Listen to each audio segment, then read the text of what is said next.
Hello les rocks, j'espère que vous êtes solides. C'est avec beaucoup de plaisir que je vous retrouve pour ce numéro exceptionnel de Talk Rock qui marque le début de la nouvelle saison de notre podcast.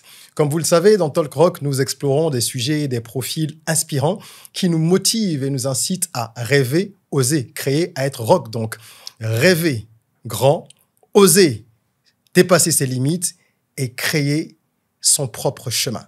Et celui que nous recevons pour ce numéro coup d'envoi incarne notre philosophie à la perfection. Il a pris des risques considérables en arrêtant ses études. En revenant en Afrique, il a quitté la France, il est revenu, et tenez-vous bien, pour lancer des business plutôt improbables. Nous allons échanger avec lui. Je suis convaincu que son parcours vous inspirera, que ça vous motivera à écouter la voix intérieure, celle qui vous murmure qu'il faut prendre un chemin donné, même si ce chemin est parsemé d'embûches. Restez avec nous, c'est parti.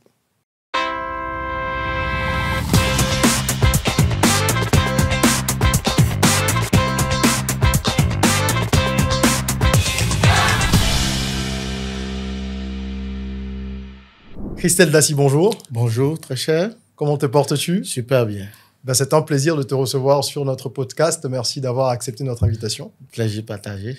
Et je suis d'autant plus ravi que c'est le numéro coup d'envoi de cette nouvelle saison qui est placé évidemment sous le sceau, comme d'habitude, de notre philosophie. Rêver, oser, créer. Et je le dis encore une fois, tu incarnes à la perfection cette philosophie-là. On aura le temps de comprendre pourquoi. Ceux qui nous suivent vont rentrer dans l'intelligence de ton parcours. Parce que, à mon sens, tu as beaucoup d'audace. Christelle, c'est une personne, comme je l'ai dit, qui a abandonné les études et qui s'est lancée dans tout ce qui tourne autour des plantes. Alors, on y vient. Alors, je dis autour des plantes, vous pensez à la phytothérapie, peut-être. Je pense qu'il y a un pendant dans ce que tu fais, mais il n'y a pas que ça. Je voudrais commencer en évoquant tes rêves d'enfance. Parce que quand on parle du rêver, oser créer, moi, j'aime bien comprendre comment les gens sont devenus entrepreneurs. Aujourd'hui, Tu as pas mal de produits sur le marché au Bénin qui sont des produits à base de plantes que tu commercialises. Certains ont connu un très, très, très grand succès. Quand tu étais plus jeune, quand tu étais petit même, ou adolescent, est-ce qu'il y avait dans ton entourage quelqu'un qui était entrepreneur? Est-ce que tu savais ce que c'est qu'un entrepreneur? Tu rêvais de faire quoi plus tard? Alors, enfant, il faut dire que j'étais très lunatique. Je baignais plus dans l'univers des dessins animés, mais j'avais mes deux frères, Igor et José, et qui, un peu plus âgés, quand même 11 ans et 15 ans de plus que moi, D'accord. qui se débrouillaient déjà. Ils faisaient des cartes de vœux qu'ils allaient faire imprimer au Nigeria et qu'ils ramenaient à la maison, et ensuite toute la maison se transformait en atelier. Moi, j'avais pour mission de mettre les cartes dans des sachets transparents et de les sceller avec la machine. D'accord. Et il faut dire que ça m'a beaucoup marqué et ils m'ont beaucoup influencé. Oui. Donc, ça a été pour toi, en fait, une façon de mettre le pied à l'étrier. Tu n'étais pas aux avant-postes, mais tu contribuais à la fabrication d'objets qui étaient vendus. Oui, il y a 9-10 ans, avec les grands frères qui rêvaient millions et tout, je pense que ça m'a beaucoup influencé. Oui. Très bien. Et c'était quoi? L'attrait pour l'argent, c'était sur ça qui t'attirait ou plutôt le côté conception artistique et tout ça? Alors, bon, il faut dire, je ne comprenais pas trop le concept, mais je comprenais que ça faisait rentrer de l'argent. Ça faisait rentrer de l'argent. Voilà, et que c'était amusant. Mm-hmm. Et ça m'a très vite poussé à me lancer. Et déjà au collège, à 15-16 ans, avec ma première fabrique de Pure Water dans la maison de mon grand-père. Ah, tu vendais du Pure Water à 15-16 ans? Oui, oui. D'accord. Une petite fabrique. Ça n'a pas plu au patriarche, à mon père, parce que pour lui, un homme qui réussit, c'est un intellectuel bien conçu.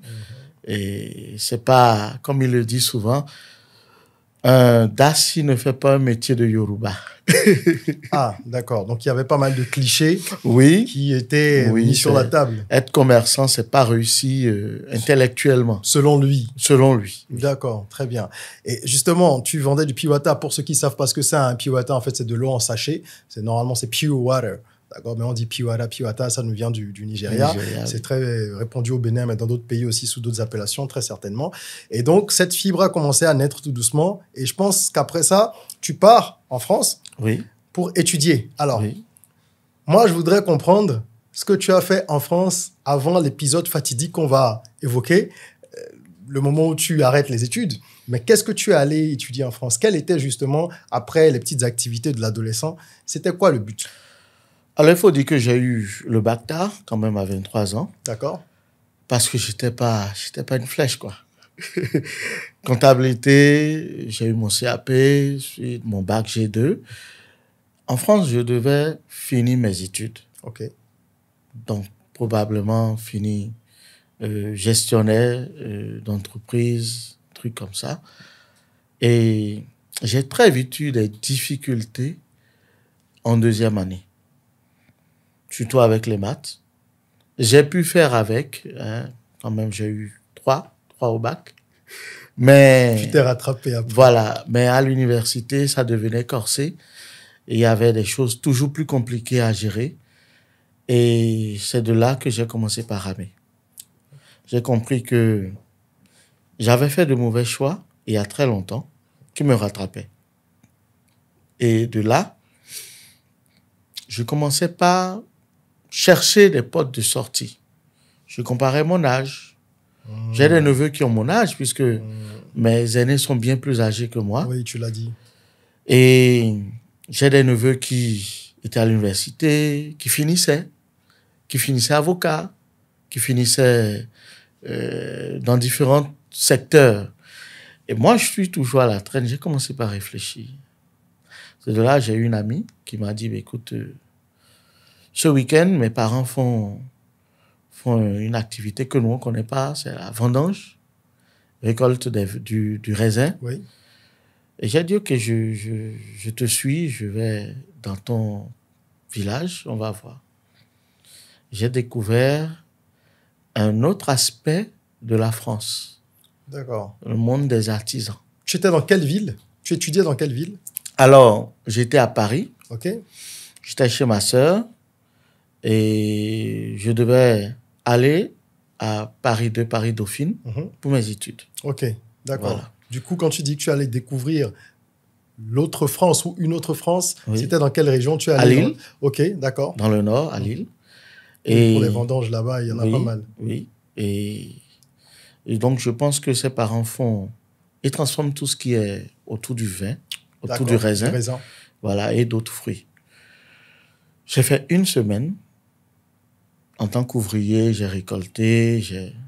C'était amusant. On n'a pas ça ici. Et donc, de là, un de ses oncles fait de l'alcool à base de peau de raisin. C'est-à-dire, quand on a fini de faire le vin, ça a un nom qui m'échappe là, on distille la peau pour obtenir une eau de vie très forte. Et c'était le boulot du monsieur. Après le vin, donc c'est l'étape après avoir obtenu le vin, il y a un autre processus de distillation pour arriver à cet alcool-là. Oui, alors le vin se fait comment? Quand on a fini de fouler, et quand on a fini d'écraser, le vin, on n'écrase pas les pépins. Donc on foule de sorte à avoir la peau. Le vin, c'est du jus de raisin qui est tout blanc. Donc, le tanin rouge que nous connaissons au vin reste dans la peau. Donc, on remet le jus et la peau dans le même fût qu'on laisse macérer des jours, des mois, afin d'obtenir du raisin tout ce qu'il a à offrir. OK. De là, quand on recueille le liquide rouge, il reste la peau qui contient toujours de l'alcool. Et donc, ces gens ont une technique pour extraire le reste de l'alcool qu'il y a dans la peau. Et je me suis rendu compte que l'expression « tout se transforme, rien ne se perd » est vraie. Ils ont du savoir-faire qu'on n'a pas chez nous.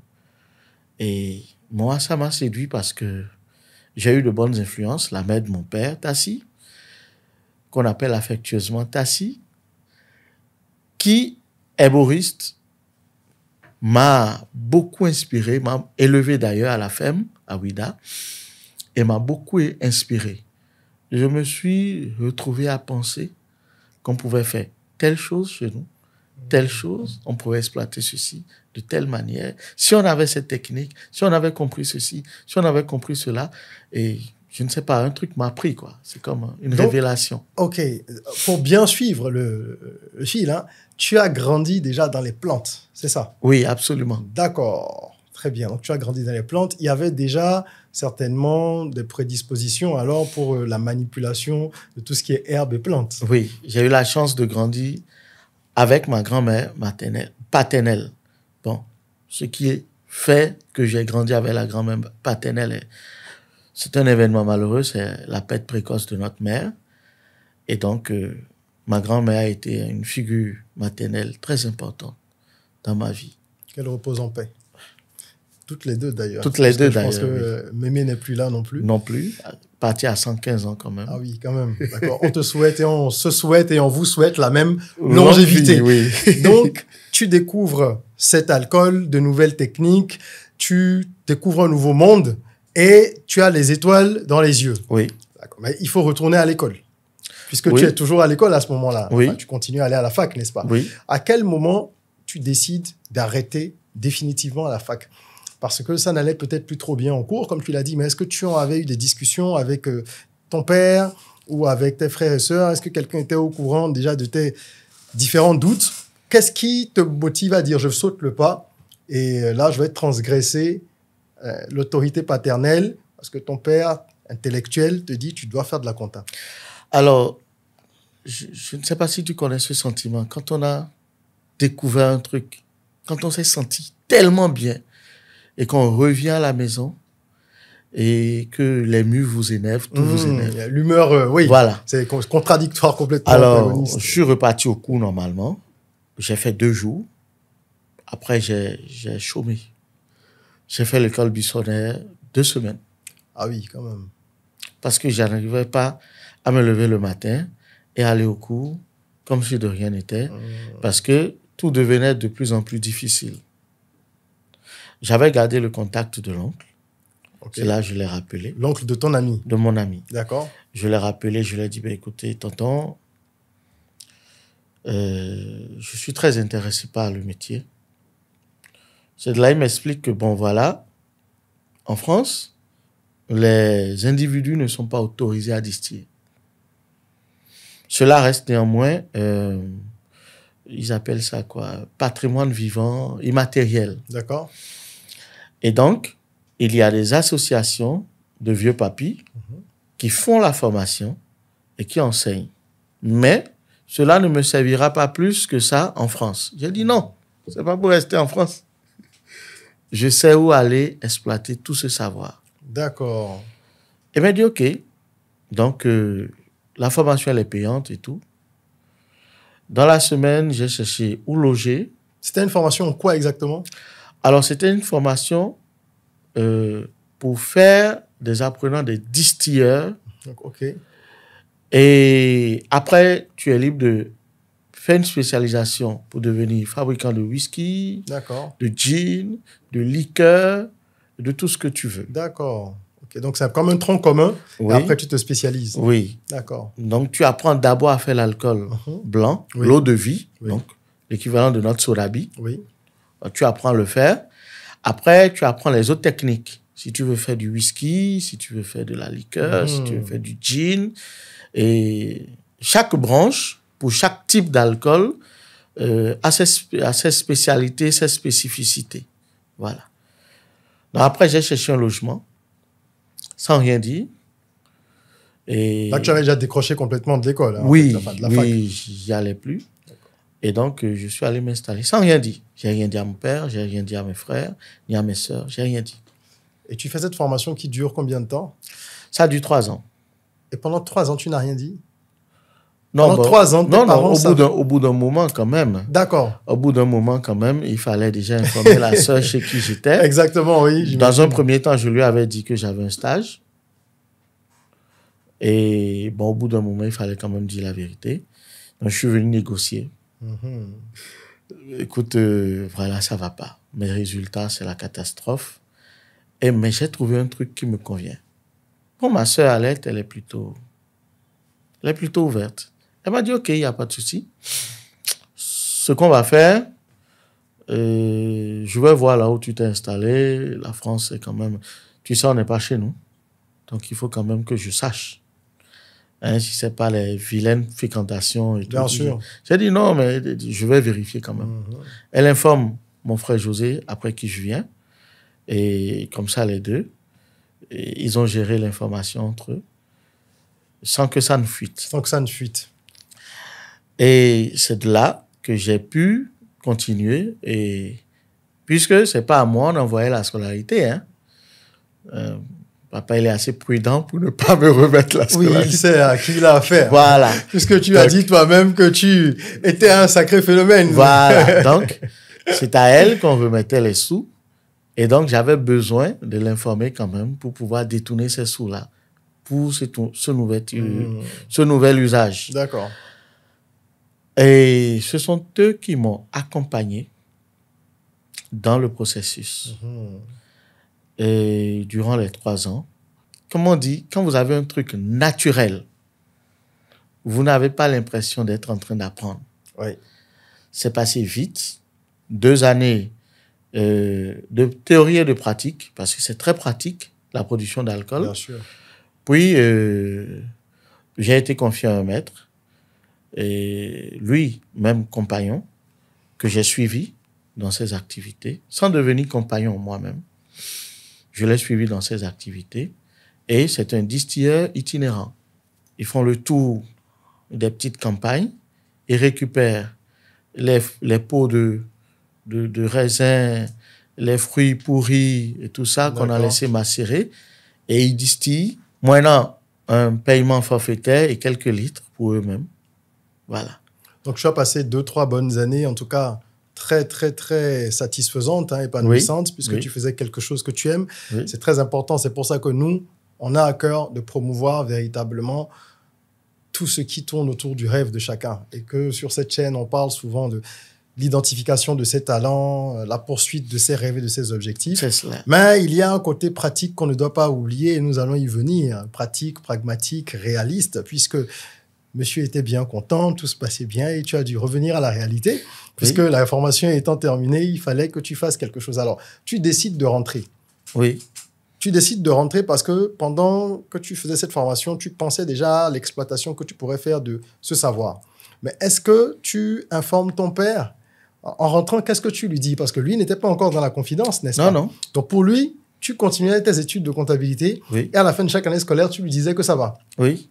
Tu es sacrément courageux. et du coup, quand tu as laissé cette information se distiller dans son esprit pendant longtemps en pensant que tu étais en compta, comment tu fais? Alors, je suis rentré. Mon père a fait un AVC. OK. Et j'avais fini ma formation et je m'apprêtais à rentrer. Pour lui, c'est pas 3 ans la formation. Et quand il est tombé malade, j'ai profité de son mal. Je lui ai dit, écoute, voilà, il n'y a personne. Moi, je ne suis pas marié. Je n'ai pas d'enfant. Je vais rentrer. Donc, je suis rentré. Prétestant juste rentrer le voir et tout. Je savais que je rentrais définitivement. Hein.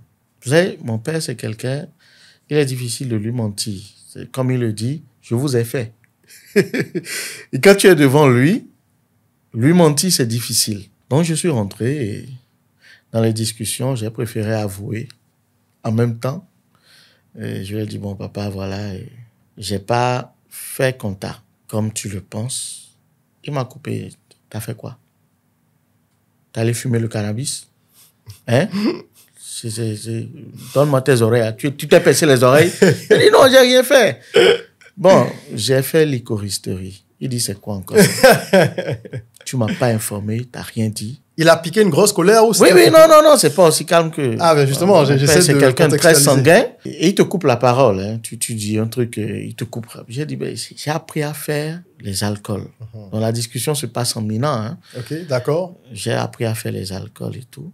Et il dit, et tes frères là, à qui je t'ai confié, ils n'ont rien vu. Tu allais faire ça où? J'ai dit à Lille. Et ta soeur m'a rien dit. Tu dors pas chez elle, m'a rien dit. J'ai dit, non, papa, elle était au courant. Ils t'ont gâté. Ils t'ont gâté. C'est eux. C'est eux, ils t'ont gâté. Ils t'ont trop gâté, ils t'ont trop choyé. Voilà les conséquences. Et tu fais quel alcool? Ils vont te mettre en prison. Et j'ai dit, non, papa, c'est pas pour faire une contrefaçon. Je vais créer mes propres alcools. Il dit, qu'est-ce que tu veux vendre mieux que les Libanais dans ce pays? Tu vas vendre quoi mieux que les Libanais? Il s'est mis à citer les enseignes. J'ai dit, ça va aller. J'ai la foi. Il dit, mais tu aurais pu. On va te mettre dans une banque, on va te... Hein? Vraiment? Tu as vu mon âge? Ça a été le coup de massue pour lui. Oui, parce que quand même, il faut dire, il m'a eu à 45 ans avec maman. C'était un imprévu. Il me fait, tu as vu mon âge? Ma santé? Donc là, quand tu lui en parlais, il devait avoir... Toi, tu avais déjà la vingtaine passée. Donc, il était à un âge avancé aussi. Oui, ça aurait pu être un choc pour lui, l'annonce. 10 ans. Tu n'as pas eu peur qu'en plus de l'AVC qu'il y avait eu, ça vienne le bousculer davantage? Bon, tu sais, avec papa, ce n'est jamais facile parce qu'on n'a jamais raison. Ok. Donc, si tu veux faire... Il vaut mieux y aller, quoi. Tu le fais parce que de toute façon, tu n'auras pas raison. Hein? Ça s'est fait. José, qui est juriste, il aurait bien vu José agriculteur, agro, ok? Voilà. Donc, il avait des plans différents pour chacun. Oui, il avait des plans autour de ce que lui, il avait construit. On lui a tous fait un petit... Hein. Et je suis allé voir mon oncle, Alfred, père son âme aussi, Alfred Poyon. Lui, il te comprend. C'est quelqu'un qui a de l'expérience, qui a de grands enfants. Il m'a dit, bon, je vais parler à ton père. Ils se sont vus. Il a dit, mais tu as goûté les alcools? Je veux même pas. Il dit, parce que tu faisais déjà toi-même... oui, j'ai quelques trucs à la cannelle. D'accord. Voilà. Il dit, goûte d'abord. Mon oncle est allé le voir avec une bouteille que je lui avais donnée. Il goûte. Okay. C'est bon. Il prend, il goûte. Et il dit, ah. Mon oncle me rapporte que il n'a rien dit quand il a goûté tout. Le soir, il m'appelle, il me fait, ah, ta boisson là, c'est un peu différent. Hein. Je sens les herbes et tout ça, c'est bon. Bon, ça nous sort de ce qu'on boit d'habitude. Ok, d'accord. Donc, c'est ce que tu veux faire? J'ai dit oui. Il dit, un père ne refuse pas à un fils qui sait ce qu'il veut, ce qu'il doit faire. Après, bon, tu es un homme, si ça se passe mal, tu vas te chercher. Tu as toute ma bénédiction. Ah, important. Mais, important. Je n'investis pas un sou dedans. Ah, encore plus important. Il faut que tu comprennes ça. Aïe, ça, c'est quand même pour marquer sa désapprobation. Quoi. Oui. J'ai dit, OK, il n'y a pas de souci. Et là, se pose justement la question du financement parce que tu as lancé la bombe, tu es prêt à pouvoir avancer parce que ton père est au courant, mais je suppose qu'à ce moment-là, tu n'as pas d'argent. Non, je n'avais pas un sou. Ben voilà. Et comment tu fais? Est-ce que tu as commencé à développer ce projet ou tu as fait d'autres choses? Qu'est-ce qui s'est passé à ce moment-là pour que tu puisses matérialiser un peu ton rêve? Je lisais beaucoup Paulo Coelho.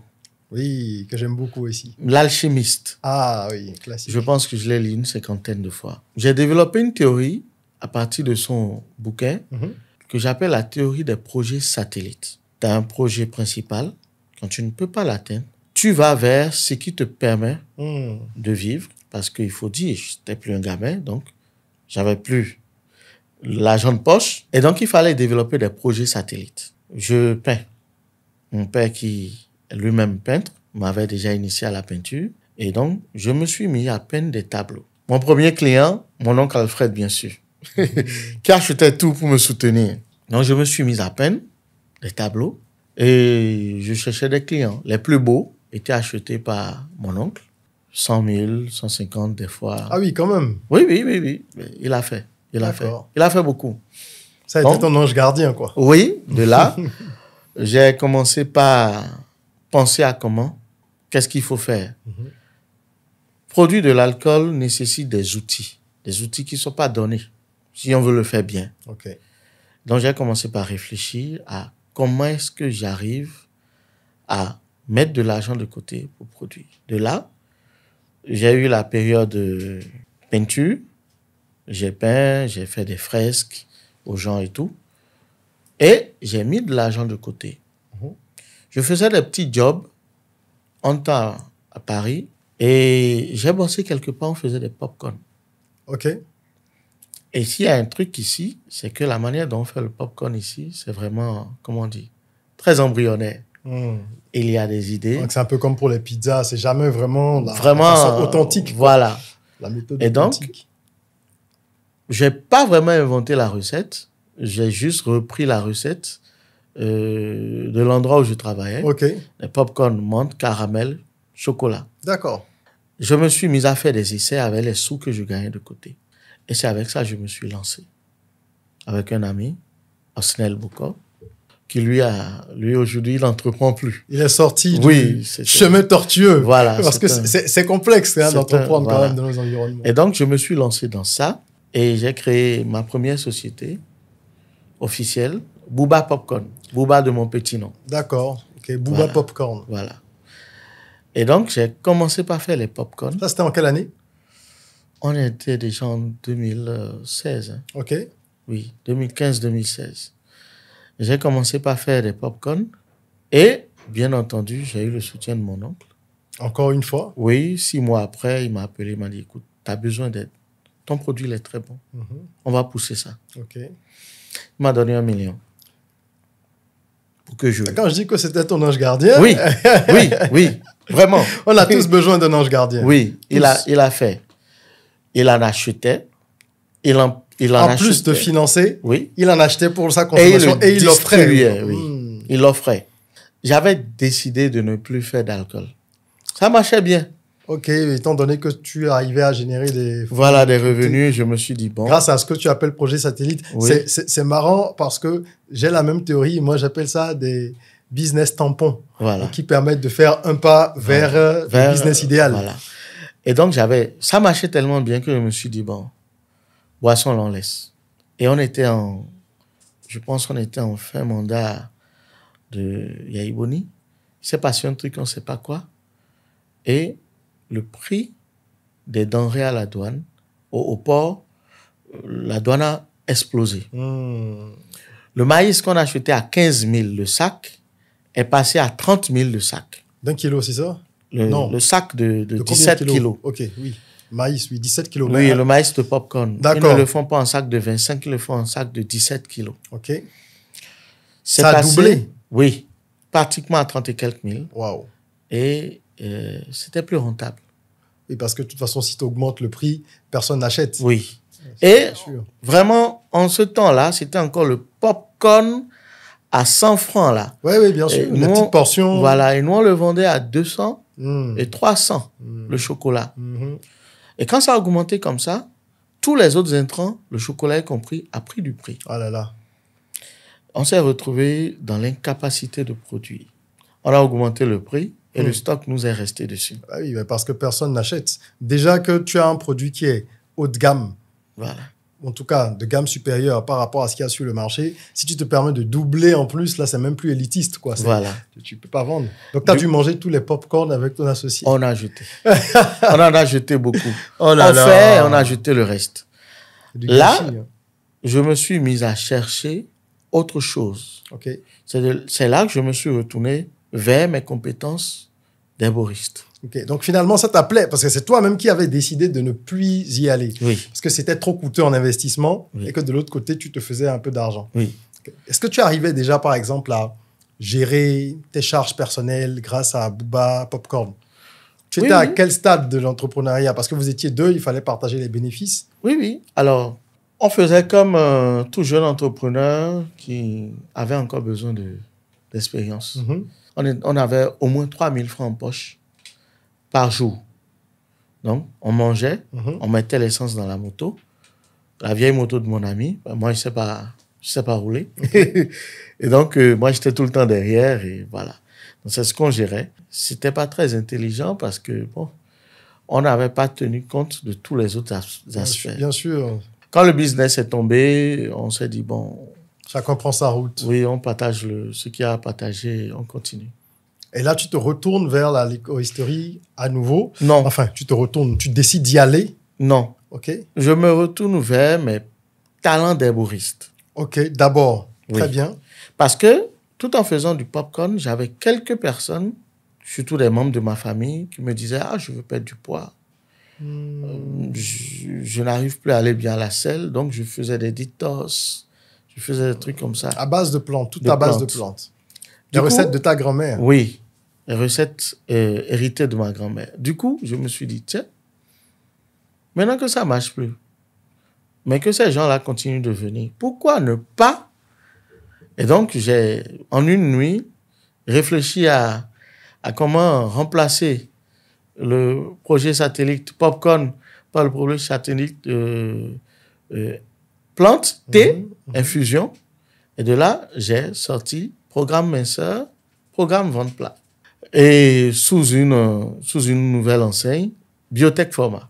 Tu crées une nouvelle société. Pas officiellement, mais... Oui, d'accord. Mais une entité, on va dire, informelle. Voilà. D'accord. Et j'ai commencé par proposer ces recettes-là. Cette fois-ci, j'y vais seul. Et j'ai commencé par mettre les produits dans des petites enveloppes en kaki. J'avais une horrible étiquette verte. Mais bon, le plus important, c'était de vendre. Et puis ça sortait. Oui, sur le marché, il y avait des produits ivoiriens à 10, 15 000. D'accord. Moi, j'étais à 5 000.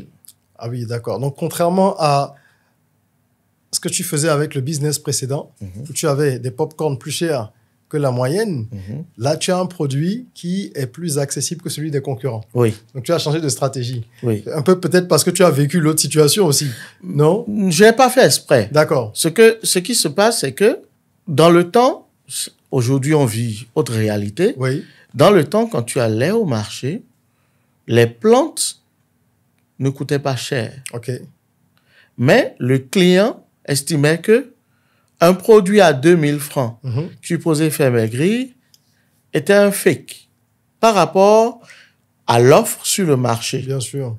J'étais trop moins cher. Donc, le produit que je proposais à 2000, parce que je trouvais ça raisonnable et que je faisais une marge de 500 francs qui me suffisait, les gens ne l'achetaient pas parce qu'on me disait que le produit n'était pas authentique, qu'il n'était pas fonctionnel. Psychologiquement, Parce qu'il était moins cher. Je me suis dit, OK, on met ça à 5000 pour rester raisonnable. C'était la première fois que j'étais confronté à un truc où je pouvais vendre un produit et gagner plus que je n'espérais. J'avais jamais fait ça.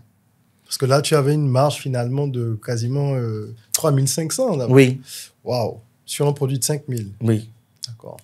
Et donc, je l'ai mis sur le marché, comme ça. Et donc, j'ai équilibré le prix par rapport à ce que les gens sont prêts à acheter, à payer. Et j'ai commencé par faire ça. J'ai commencé par passer de bar en bar.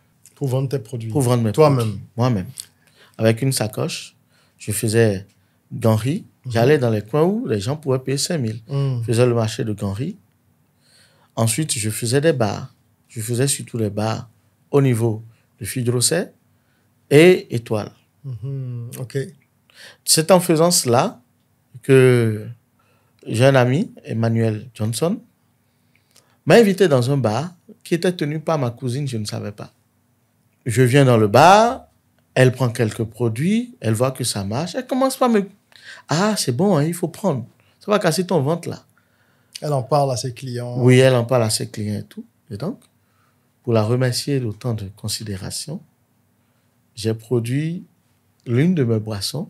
D'accord. Je nommais Agbosu Nengla. Agbosu Nengla, d'accord. Voilà, du nom de la racine. Je pense que ceux qui comprennent font parmi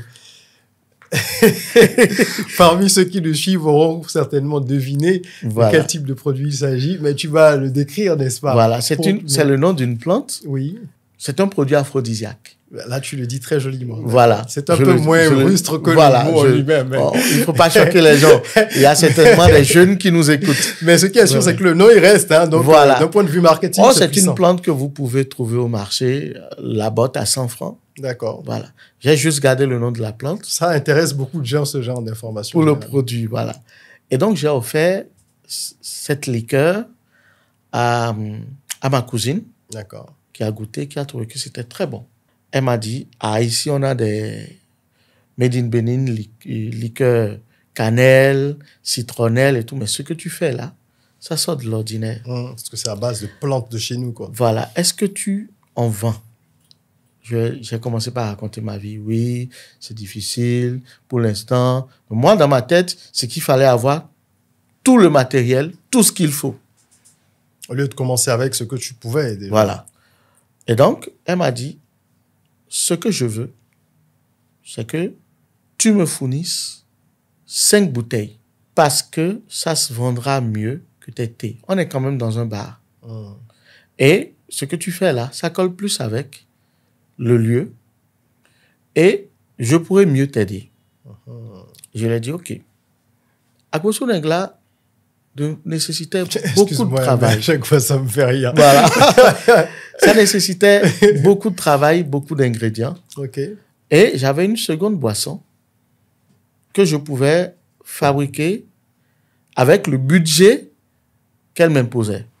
OK, d'accord. Donc, elle est partie de la fin. Elle t'a dit, il ne faut pas que ça excède tel montant si on doit le vendre. Elle m'a dit, je t'achète 5 bouteilles. OK. Je ne peux pas dépasser 5 000 francs la bouteille. Oui, donc c'est ça. Elle t'a bien fixé un budget, voilà. un plafond. Est-ce que tu peux? J'ai dit oui. Donc, j'ai sorti une note de mes recettes. D'accord. Ayoya. D'accord. Elle m'a remis 35 000. Il lui a un produit qui est beaucoup plus connu d'ailleurs. Voilà, il est devenu connu plus à cause de cette histoire. Je suis allé au marché, j'ai acheté des seaux en inox, dans les 35 000 et tout. J'ai pris quelques bidons d'alcool et j'ai fait ce qu'il fallait. Je le lui ai ramené. Elle a pris. J'avais fait une petite marge. J'étais déjà très content. Donc, j'ai investi le reste de l'argent dans vente plat que les femmes achetaient. Tu sais, les femmes, elles trouvent tout le temps qu'elles ont un petit bidon. Ça, c'était des revenus, on va dire, réguliers. Voilà.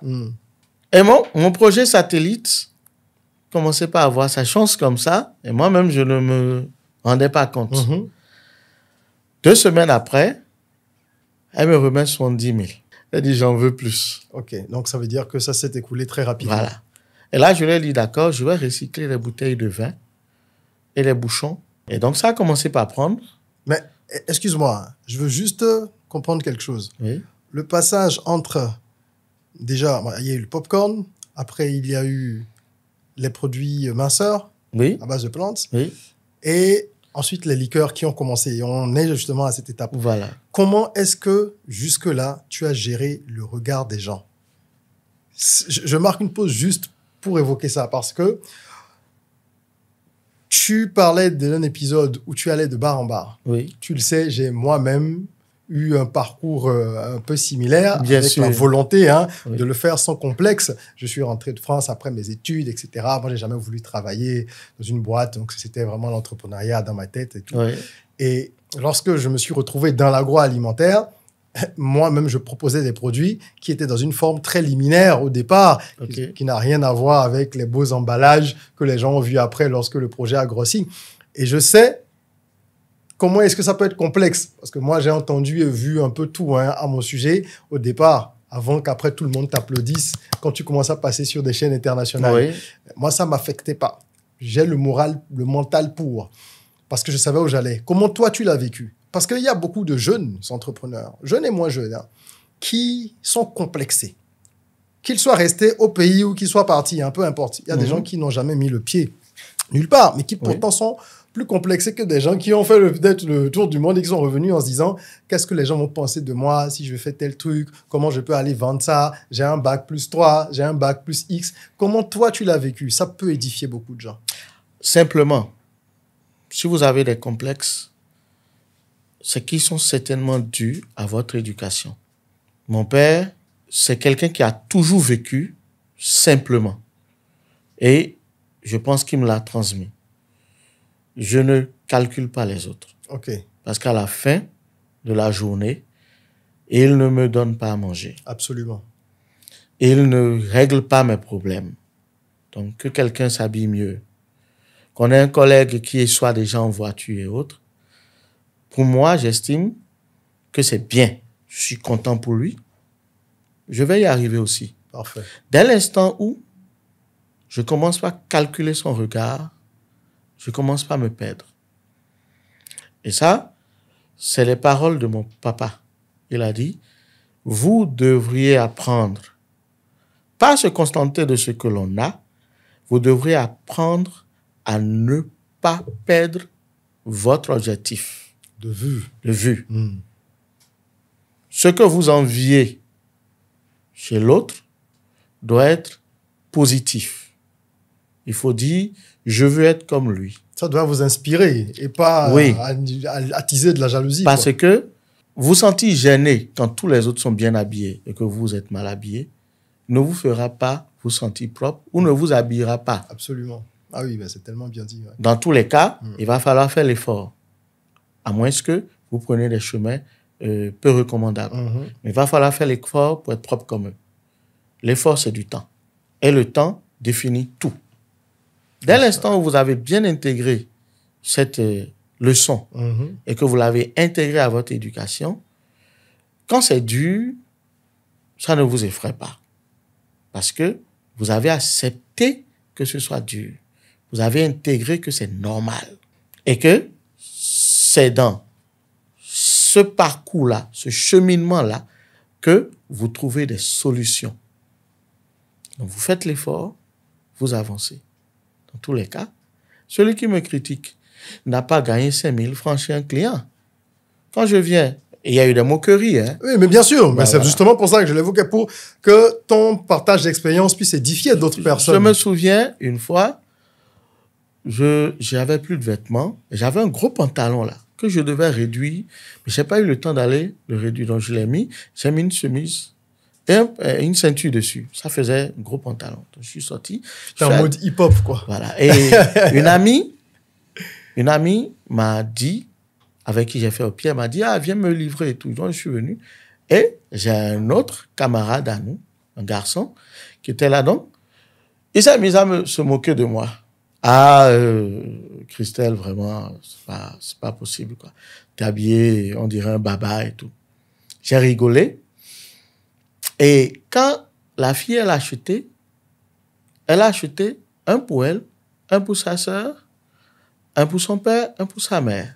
Ça faisait 20 000. Elle m'a remis les billets. Et je lui ai fait, est-ce que tu as gagné 20 000 dans la main de quelqu'un aujourd'hui? C'est ça qui est important. J'ai mis l'argent dans la poche. Bien envoyé. Fait un gros bisou à la fille et je suis parti.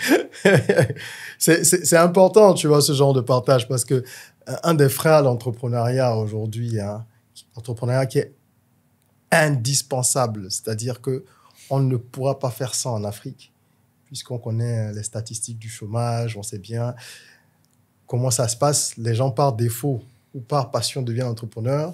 Toi et moi, c'est par passion. Oui. Beaucoup deviennent et deviendront entrepreneurs par défaut, ils n'ont pas le choix, mais ils restent bloqués. Et moi, ça me dérange surtout lorsque c'est à cause du regard des autres. Donc, je m'emploie vraiment à éduquer autant que possible les aspirants entrepreneurs ou les primo-entrepreneurs sur le mindset. Parce que l'entrepreneuriat, le business ne va pas sans l'état d'esprit. Non, déjà, on a eu une fausse idée de l'entrepreneuriat à cause de la télé. L'entrepreneur, ce n'est pas le gars propre. Et il faut bien le voir. Toutes les dames qui sont à Tokpa sont des entrepreneurs. Le baba qui tisse son pouce-pouce est un entrepreneur. Le baba qui vend le balai, le baba qui vend les tissus, c'est un entrepreneur. Ils viennent chez nous, ils vendent le café. Ensuite, du café qu'on tient à la main, il passe à la poussette. De la poussette, il passe au kiosque. Ouais. Et il peut devenir grossiste un jour. Celui qui cherche l'argent n'est pas bien habillé. Il est préoccupé par son travail. Après, quand tout va bien, oui, il peut se saper. Pourquoi? Parce qu'au début, on ne gagne pas assez. La marge n'est pas grande. Et on n'en a jamais assez pour se costumer, se saper et manger ce que l'on veut. Bon, il faut quand même, pour le moral, moi, je suis un gros mangeur, donc de temps en temps, je vais me faire plaisir. Voilà. Donc, il faut quand même son petit sanctuaire. Ouais, mais bien sûr, absolument. Voilà. Absolument. Mais ce n'est pas facile et on n'est pas supposé être propre comme dans les trucs, les startups, c'est beau, c'est chic, on est en t-shirt, on sent bon, c'est faux. Toi, tu sens le parfum à la télé. Oui. Non, mais je te charrie, je comprends très bien. C'est pour dire que ce que tu dis est très vrai. On a romancé l'image aujourd'hui des entrepreneurs parce que, bon, c'est un peu des rockstars, ça fait partie de l'imaginaire et les gens oublient qu'il y a toutes les étapes intermédiaires et qui sont les plus importantes. Ce n'est pas un nouveau métier. C'est juste une appellation bien sûr, c'est vrai. Qui est à la vogue aujourd'hui. Important de le dire. Mais entreprendre, c'est découvrir la vente et acquérir les compétences nécessaires pour devenir un bon vendeur. Puisque tout mène à la vente. Que vous ayez un diplôme, vous vendez vos compétences. Bien sûr. Tout mène à la vente. Bien sûr. Et donc, être entrepreneur, ce n'est pas faire de l'achat-vente. Oui, moi je différencie ça. Moi je dis ça, c'est du commerce. Le commerce. Tu fais du commerce, tu achètes, tu revends, c'est Voilà. différent. Il faut avoir la compétence de vendeur. Ouais. L'entrepreneur a la compétence de création, en plus de la compétence de vente. Bien sûr, puisqu'il trouve une solution à quelque chose qui est un problème dans la communauté. Et il faut qu'il sache le vendre. C'est ça. Et qu'il faut qu'il sache le vendre dans le temps, tout en s'adaptant. Et quand il a fini de vendre cette solution, que cette solution ne marche plus, ou qu'il y a trop de concurrents, il faut qu'il sache se réinventer. Rebondir. Qu'il cherche d'autres solutions à proposer et qu'il avance. C'est ça un entrepreneur. C'est pas nouveau. Absolument, c'est pas nouveau. C'est, comme tu l'as dit, hein, le vocable qui a changé et qui est très, très, très en vogue, évidemment. Donc, toi, tu as quand même bien géré cet aspect-là. C'est ça qui t'a permis de continuer, t'a permis de vendre donc cette première bouteille pour revenir à cette belle histoire. Ensuite, tu as eu le double de la commande, 70 000. Et progressivement, le produit commence donc à rentrer sur le marché. Oui. Et donc, j'ai commencé par livrer des clients du bar à ma sœur. Et c'est comme ça qu'on s'est rencontrés. Oui, parce Toi et moi. On y vient. Voilà. Parce que, évidemment, moi, j'ai eu le plaisir de te rencontrer un soir. Voilà. Et on a échangé. J'ai trouvé que ce que tu faisais était super intéressant. Parce que, comme tous les autres qui ont évidemment découvert tes produits, te le disaient déjà à l'époque, hein, il y avait une différence parce qu'il y avait une vraie authenticité dans la façon dont tu présentais le produit, dont tu fabriquais même le produit, en tout cas dans ce que tu exposais. Parce que Christelle, il faut le dire, c'est un très bon vendeur. En tout cas. Ah oui, c'est un bon bavard dans le bon sens du terme. Il sait argumenter, il sait présenter les choses. Et j'ai été séduit par le produit. Hein, et on a décidé de travailler ensemble. Oui. Parce que moi, j'étais dans l'agroalimentaire. Hein, vraiment à fond à cette époque. Et on a donc décidé de mettre en avant davantage un de tes produits en particulier. Oui, Ayoya. C'est ça. Voilà. C'est ça. Qui est resté le best. Oui, le best. Bah, je suis content d'avoir contribué un tout petit peu. Ah, pas un peu. Hein, ça fait plaisir. Non, mais le produit en lui-même, à la base, avait un potentiel extraordinaire. Extraordinaire. Donc après, c'est vrai qu'on a travaillé sur le packaging. Je pense que c'est là où on a peut-être apporté une expertise. On a revu la bouteille, l'étiquette, on a fait un peu de pub et ça a décollé. Alors, comment est-ce que tu as vécu cette période d'explosion que tu attendais depuis si longtemps, puisque tu étais passionné de licoristerie? Il faut dire que cette période est la fondation solide sur laquelle je continue d'avancer aujourd'hui. Et ça a été très enrichissant. Et j'ai appris près de toi ce qui me manquait pour être l'entrepreneur que je suis aujourd'hui. Oh, c'est flatteur, ça m'a beaucoup... Oui, non, sérieux. Merci beaucoup. Ça m'a beaucoup construit. Oui, merci beaucoup. Ben, merci à toi aussi. C'était une belle collaboration. Et des bouteilles qui sortent comme ça par centaines, par milliers, parce qu'on a fait du chiffre. Quand même. On a fait beaucoup de chiffres. Aujourd'hui, où est-ce que tu en es? Tu as Ayoya, qui est cette liqueur qui... tenez-vous bien, est aussi aphrodisiaque. Donc, vous voyez que Christelle se retrouve souvent dans ces encablures-là. Hein, mais vraiment un très, très, très bon goût, un très bon produit qui fonctionne bien. Est-ce que tu as d'autres liqueurs? Est-ce que tu fais d'autres produits à part ventre plat et programme minceur, je crois, c'est ça? Des produits qui, évidemment, correspondent à des besoins... bien spécifiques. On a Yonou, qui est disponible. On a Gbanguinan qui doit sortir l'année prochaine. Tout ça, ce sont des aphrodisiaques. Oui. Hein? OK, pour hommes et pour femmes. Oui. On a Happy Hair pour les cheveux et d'autres produits tels que Jess Femme pour les femmes qui viennent d'accoucher. OK. Et qui ne veulent pas forcément aller faire le massage du Jess périnée. Femme. Oui.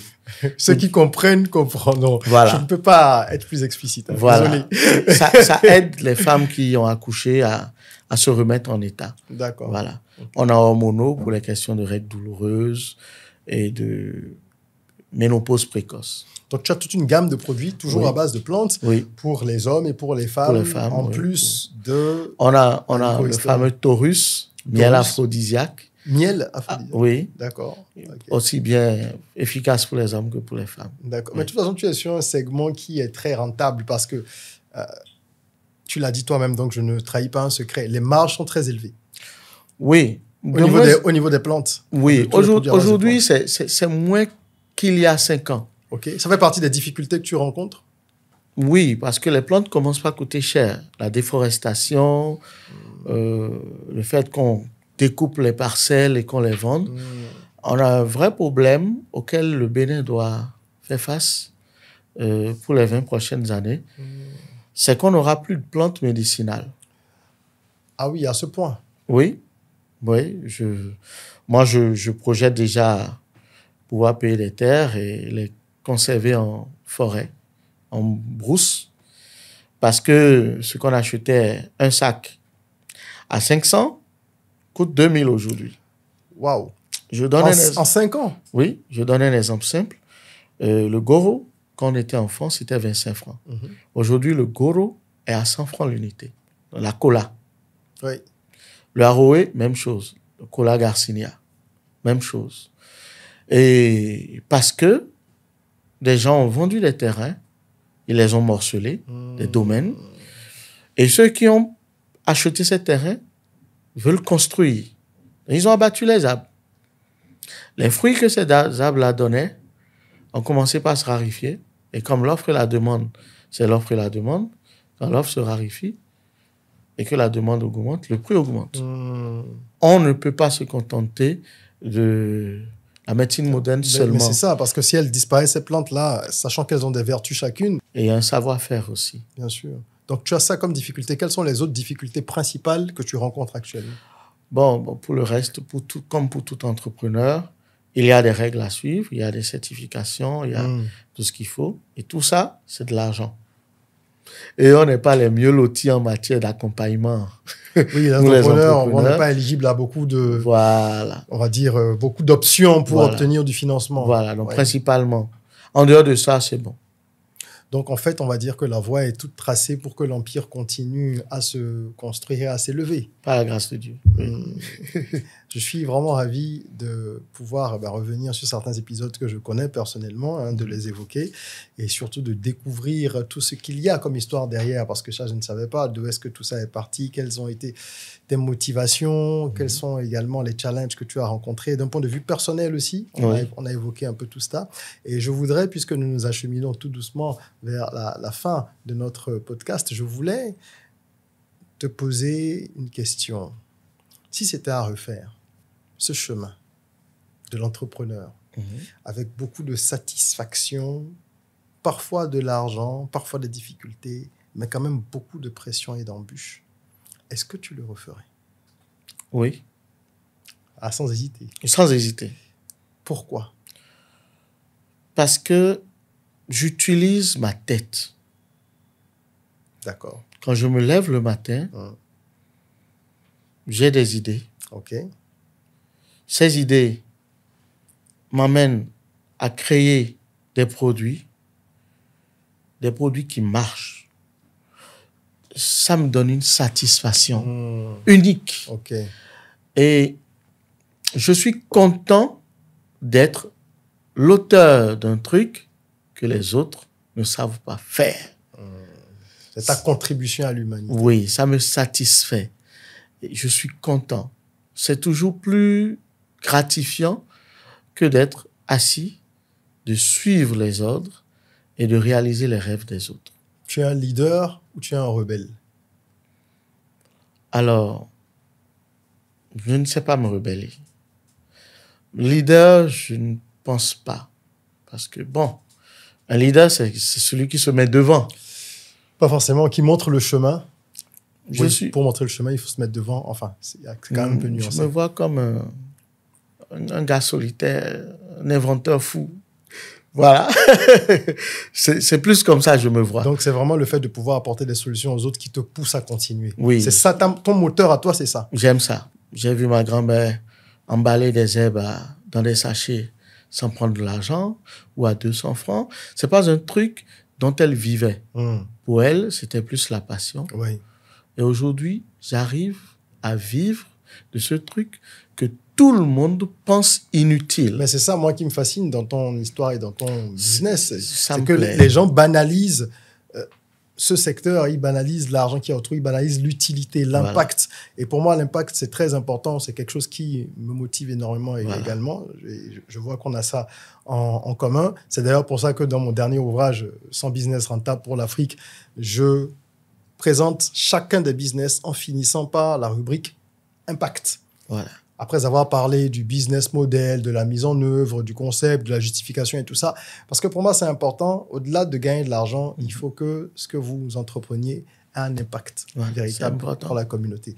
Et donc, on a ça en commun, c'est parfait. Pour finir, est-ce que tu aurais 1, 2 ou 3 petits conseils pour des entrepreneurs?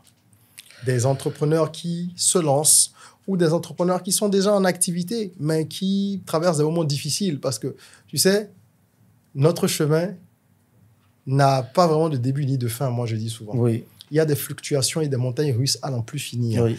Qu'est-ce que tu pourrais partager comme conseil? Si vous voulez entreprendre, partez d'une idée. Asseyez-vous, posez-vous la question de savoir ce dont les gens ont besoin.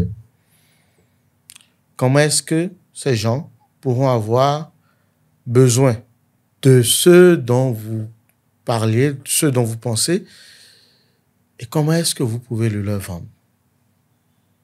Commencez petit. Vous avez forcément des problèmes existentiels. Quand vous gagnez un peu, réglez ces problèmes existentiels. Tout en persévérant. Ce n'est pas l'argent qui fait l'entrepreneuriat. C'est la persévérance et la réputation. Plus les gens vous côtoient, plus ils vous connaissent, plus ils connaissent votre produit, les solutions viendront d'eux-mêmes. Quand vous poursuivez l'argent, le capital en entrepreneuriat, vous vous rendez malade. Vous souffrez. Parce que personne ne va vous en donner. Il n'y a pas d'argent. Il n'y en a pas. C'est la persévérance et la réputation de vous-même et de votre produit. Et il faut être quelqu'un de clair, d'honnête et de droit. Et il faut que ce que vous proposez remplisse les critères que vous définissez. Après, ça se fait tout seul. Les gens viendront. Ils viendront consommer. N'ayez pas peur. Merci beaucoup. C'est sur ces paroles qui transpirent la sagesse et l'expérience que je vais rebondir. Tu as dit beaucoup de choses en peu de mots. Tu as parlé de la promesse de vente. Tu as parlé de la résilience. Oui. Tu as parlé de l'argent comme conséquence et non comme moteur. Oui. Beaucoup de choses que les gens ignorent. Du fait de trouver un besoin réel et de ne pas être dans une recherche d'innovation, parce qu'aujourd'hui, beaucoup de gens veulent avoir la prochaine idée qui va révolutionner le monde, alors qu'on est dans un contexte africain avec beaucoup de problèmes liminaires et de la trivialité encore dans les besoins. Merci pour ce message limpide, Merci. Réaliste et pragmatique. Et si vous cherchez des idées, vous le savez, vous pouvez en trouver une centaine dans mon livre « 100 business rentables pour l'Afrique ». Il suffit de regarder dans la description. Vous aurez un template de business plan offert en plus. Et au-delà des 100 idées présentées dans le livre, il y a une méthode que j'appelle Pantapé, que j'ai créée, qui permet en fait de pouvoir choisir parmi plusieurs idées de façon rationnelle le business qui correspond le mieux à l'intéressé. Donc, vous pouvez vous faire plaisir. Le lien est en description. Christelle, merci beaucoup. Merci à toi aussi. Ça a été un plaisir. Le temps est passé beaucoup trop vite. Oui. Nous devons, hélas, nous diriger vers la fin. Et je vais donc, avec toi, conclure avec notre fameux slogan. Avant ça, n'oubliez pas de mettre un petit like si vous avez aimé notre épisode. Merci de l'avoir suivi déjà. Mettez un petit like. Rejoignez la communauté en vous abonnant. Partagez. Ne gardez pas les bonnes choses que pour vous, parce que ce que vous avez vu, ça peut servir. Ça peut être utile pour d'autres personnes. Donc, partagez, abonnez-vous pour ne pas louper nos prochains épisodes et nos prochaines vidéos. Il y a une vidéo quasiment tous les jours sur cette chaîne. En attendant qu'on se retrouve pour une nouvelle vidéo, prenez soin de vous, de votre corps, mais aussi et surtout de votre mind. Rêvons, osons, créons. Soyons rock. Soyons rock.